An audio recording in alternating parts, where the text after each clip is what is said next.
Hoffman. I'm from Guardian Fall Protection. We're one of the largest independent manufacturers of fall protection equipment. So we make everything from anchor points to body wear and connectors, all kinds of stuff, including guardrail as well. They asked me to come in today and talk to you guys a little bit about fall protection, the ABCs, donning, doffing, inspections, things of that nature. You guys, anybody here, why do we put on fall protection when we go up at heights? I love it. That's actually the best damn answer I can get out of anybody. We do this because we give a crap about your life. We do this because we want you to go home. We want you to go home to your family. And sadly, you guys pay attention to the news, you'll find out this isn't uncommon. But unfortunately, people do pass away quite often from fall protection issues. Whether they didn't doff it right, whether they weren't anchored correctly, whether it was some weird scenario that we don't understand. But the reality is, we're trying to stop you from hitting the ground or another object at an accelerated rate, right? So, with that point, do you guys know what the ABCs of fall protection are? Has anybody ever heard this one? Bueller? Bueller? Anybody? No? All right.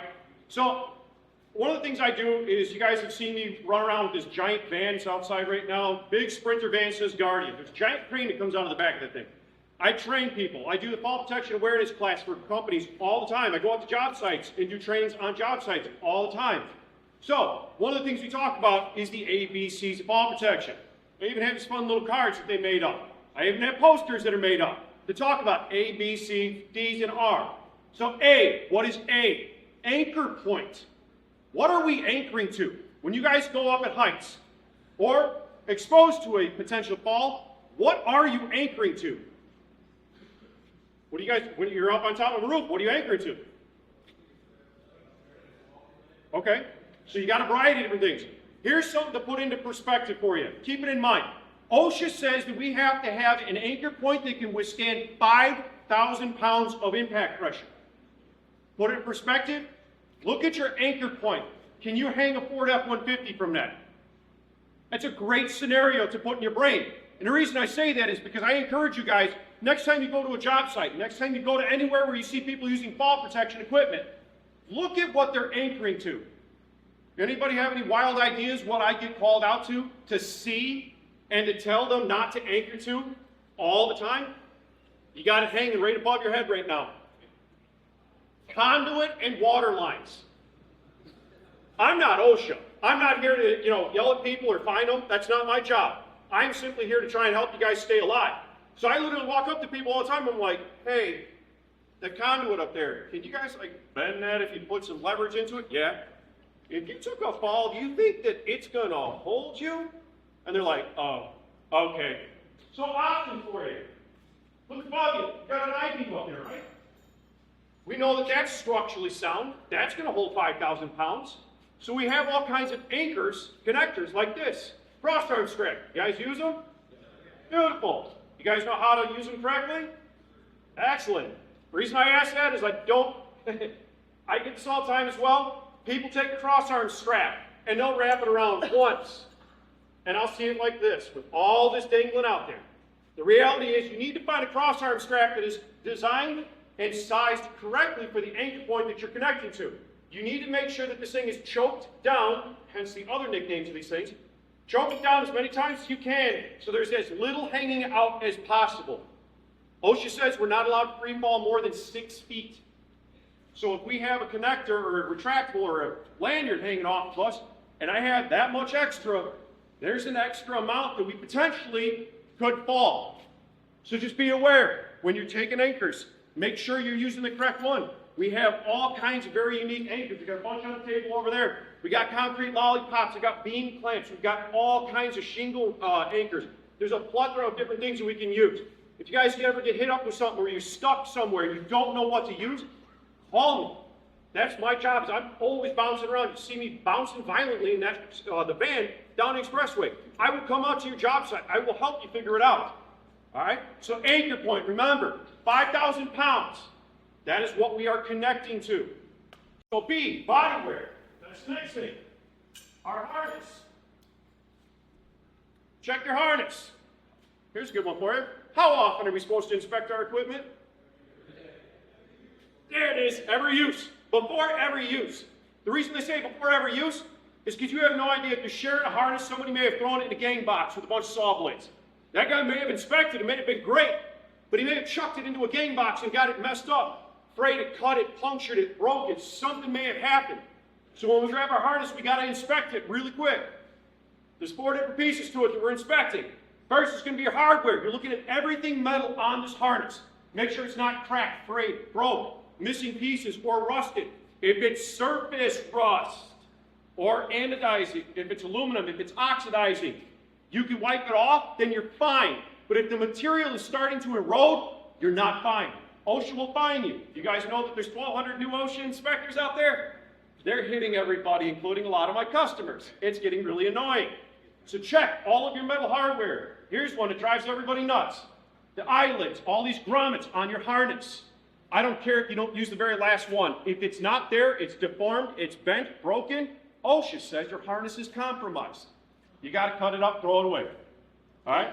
So check all your metal components. This is another one that's fun that trips people up. You guys use quick connects at all? Okay, so quick connects. You know that in fall protection, every mechanical opening requires 2 points of opening, or 2 points of contact, right? So if you ever checked out the carabiners, you notice how I have to twist it and then push it open? It's gated. There has to be 2 mechanical actions on every opening. These, push it in. Hear that click. I can't tell you how many times I've done inspections for companies, and I hear the click, but I go to push one tab, the thing pops open. The springs will fail at some point. That is a guarantee. It may not be when you're using it, but it may fail at some point. So you have to push each one independently to see if it will break free. If it does, got to cut the harness up, ditch it. Real simple. So, check all your hardware, make sure it's good. Move on to your webbing. Check your webbing. You guys know that in all of our harnesses, in between the yellow and the black, we actually have an entire section of red webbing. Red is there for a purpose. Red is dead. If you see the red poking through, and you can actually see it right here where we terminated the ends, see this red in there? Red is there so there becomes a very clear indicator if this harness has been compromised. Whether it's UV degradation, somebody cut it, somebody punctured it, you'll see the red webbing popping through. So check your webbing, make sure there's no holes, frays, cuts, nicks, any form of damage on it, all the way around. From there, we're going to look at our stitching. Check the stitching. You'll see termination points where they cut the string. That's normal, but what you're looking for is, you guys ever had like on your pants, one of the strings pulls and all of a sudden it starts to undo itself, gets longer and longer? That's what you're looking for. You see that? Ditch the harness, get rid of it. It's going to be compromised. OSHA doesn't want that out there. Okay? So, we've got hardware, webbing, a bee in my face, stitching. What's the last thing that all harnesses have to have? Technically, all equipment has to have. Tags, tags, tags. We got to have tags. If you've ever paid attention, most of the modern manufacturers now have embedded them somewhere. They're hiding them. They're doing it on purpose because a long time ago, we used to put the tags right on the front of the webbing. What would happen?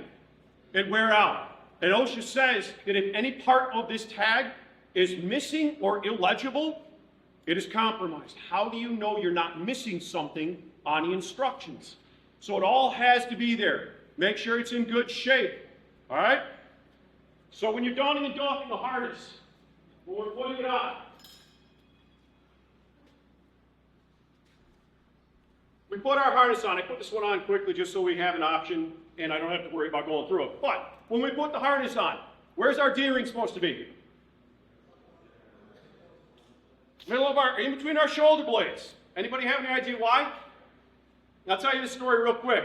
I had a roofing company up north when I first started in this role.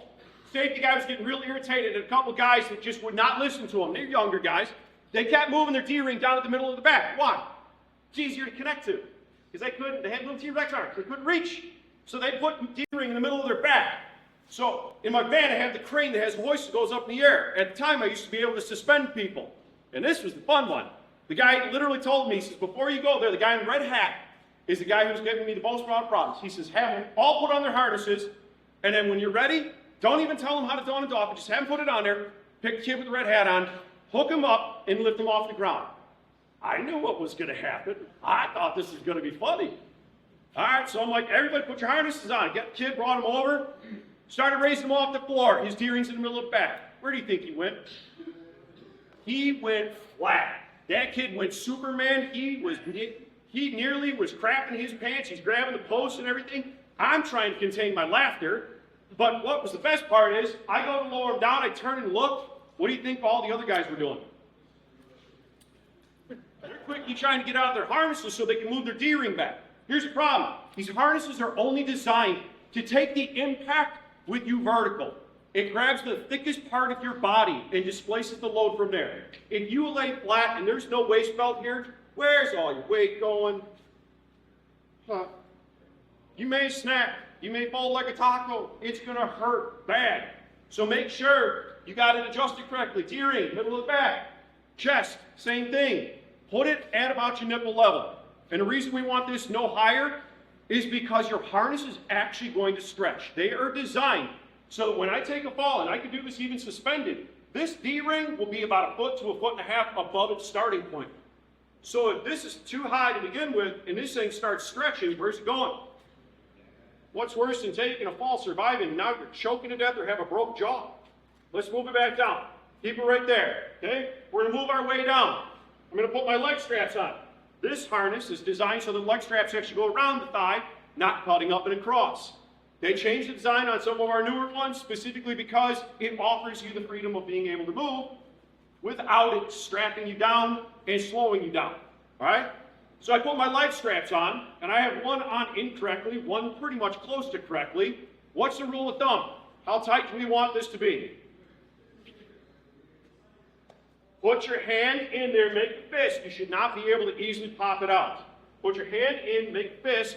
You should be fighting it to try and get your fist out. You also don't want it too tight because you have 2 giant arteries on the inside of your legs, femoral arteries. You pinch those, we're in world crap. So make sure that you have it adjusted. And we're in the Midwest. Mornings are cold, afternoons are hot. You're going to be changing. You're going to be taking off layers. So pay attention. Same with the safety guys. I do walks all the time with safety guy. And I can see that if I have one eyelid, my thigh is that big, I can walk around and tell you it ain't right. So we just ask them to adjust it correctly. Because again, if it's too loose and you take a fall, where's the straps going? Somewhere we don't want it to go. Let's keep it off, all right? Keep it down low. So we adjust it correctly. Make sure it's good. This one's also nice because it has cam adjusters on it. So I can actually adjust how high and how tight this is. It's a quick adjustment system. We did this because we wanted you to be able to adjust it, loosen it, make sure that it's actually comfortable for you. Same thing, shoulder straps. We want it tight enough that we can't peel our shoulder straps off our shoulders. All right? So, we got our harness on. We're good. One last thing that we teach, and this actually came from a bunch of paramedics that were dealing with fall protection all the time. Do me a favor, get stuff out of your pockets.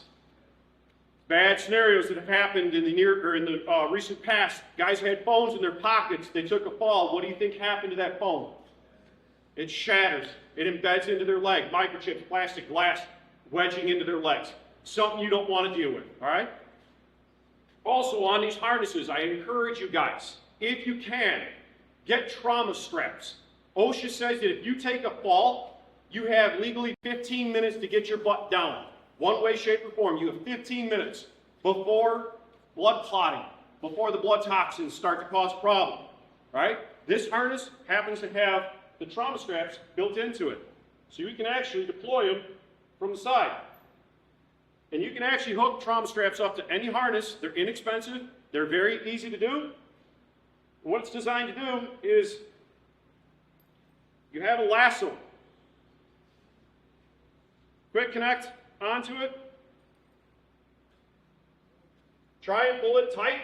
But when you take a fall, it is designed so that when you fall, you don't want to be able to lock your legs. You can see I'm pulling down on the harness because right now gravity is going to be pulling up. So what you're trying to do is offer yourself the ability to move your legs, keep the blood flowing.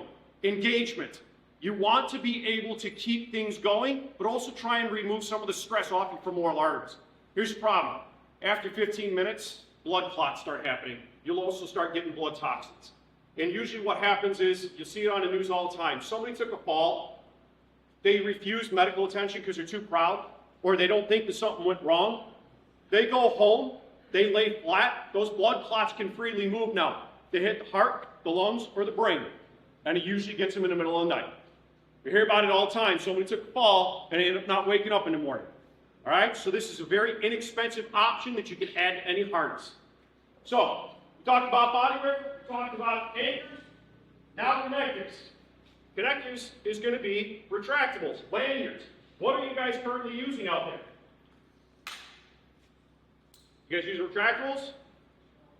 Lanyards? Okay.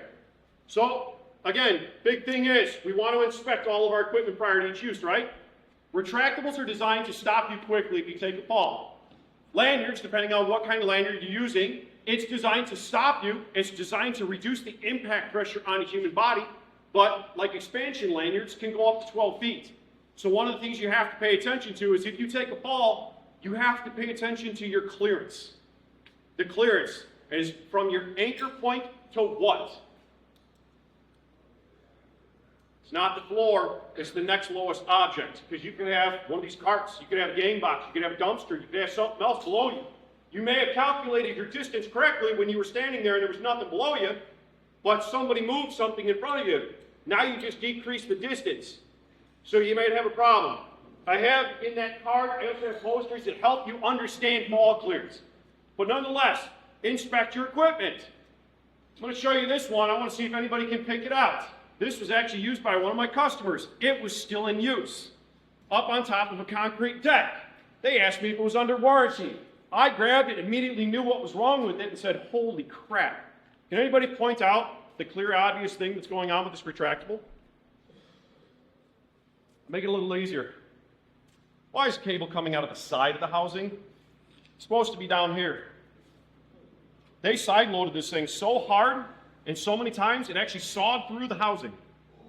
That's how strong these cables are. It literally sawed through the housing of this retractable. It cut the bolts, it cut the housing, it cut everything. They thought it was okay. They said, whoa, wait a second, why'd the housing fail? Holy crap, are you serious? They asked me if it was under warranty. I kind of chuckled and said, no, it's not, that's misuse. What they did is they had it strapped to a beam and they were pulling it out to the side repeatedly. It just kept sawing and sawing through it. This is why it's important to inspect all of your equipment, including your retractables, right? So on the retractables too, class 1, class 2, she talked about it. Class 1, any of these things, whether it's a small one or a large one. Class 1 can only be anchored at your D-ring or higher. Class 2 can be anywhere from overhead to your foot level, which is defined as leading edge. Leading edge is designed so that the cable hits the edge, the deck, the floor, whatever it is, it won't snap it. If you hit the deck with this one, it's going to snap the cable like butter. All right, so just pay attention to it. If you're anchoring below your actual D-ring, you've got to use the leading edge retractable. It has to say on there, she's got it over there, it has to say class 2. It has to have a big number 2 on it. And most of them will all have that big shock pack at the bottom. Thank you. So you can see, big number 2 on the front of it. Legally, they all have to have it on there. So pay attention.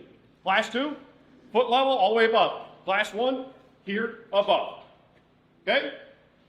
One of the other things that we do on all of our retractables, inspection. Here it is. This one's not popped. I have one over there that is popped. This right here is a crushed column. If this thing takes a fall, this is my first indication. This thing will actually be pushed down, and there's a red section underneath. Again, what did I say? Red is dead. So check it. On all of our retractables, right here, where this collar goes through, this shackle, the pin will pop, and you'll see a section of red right here if it takes a fall. That's going to be my first indication if something's wrong. So, again, I talked about A, B, C, G, and R, which is the last section. Descent and rescue. She talked about some of the rescue things. I talked about this right here. The reality is, guys, we're doing these things. We're implementing new things every year to try and make it easier for you guys to stay alive.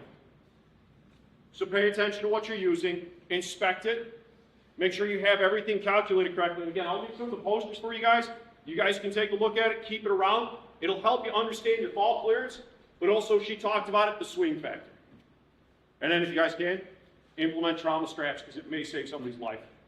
You don't get more time than 15 minutes with these, but it just might help you a little bit more to keep the blood flow going. I'll leave it at that. I know my time's about up. Any questions? Awesome. Thank you guys for your time. Thanks for watching. Visit us at BigRockSupply.com for roofing and construction tools and equipment.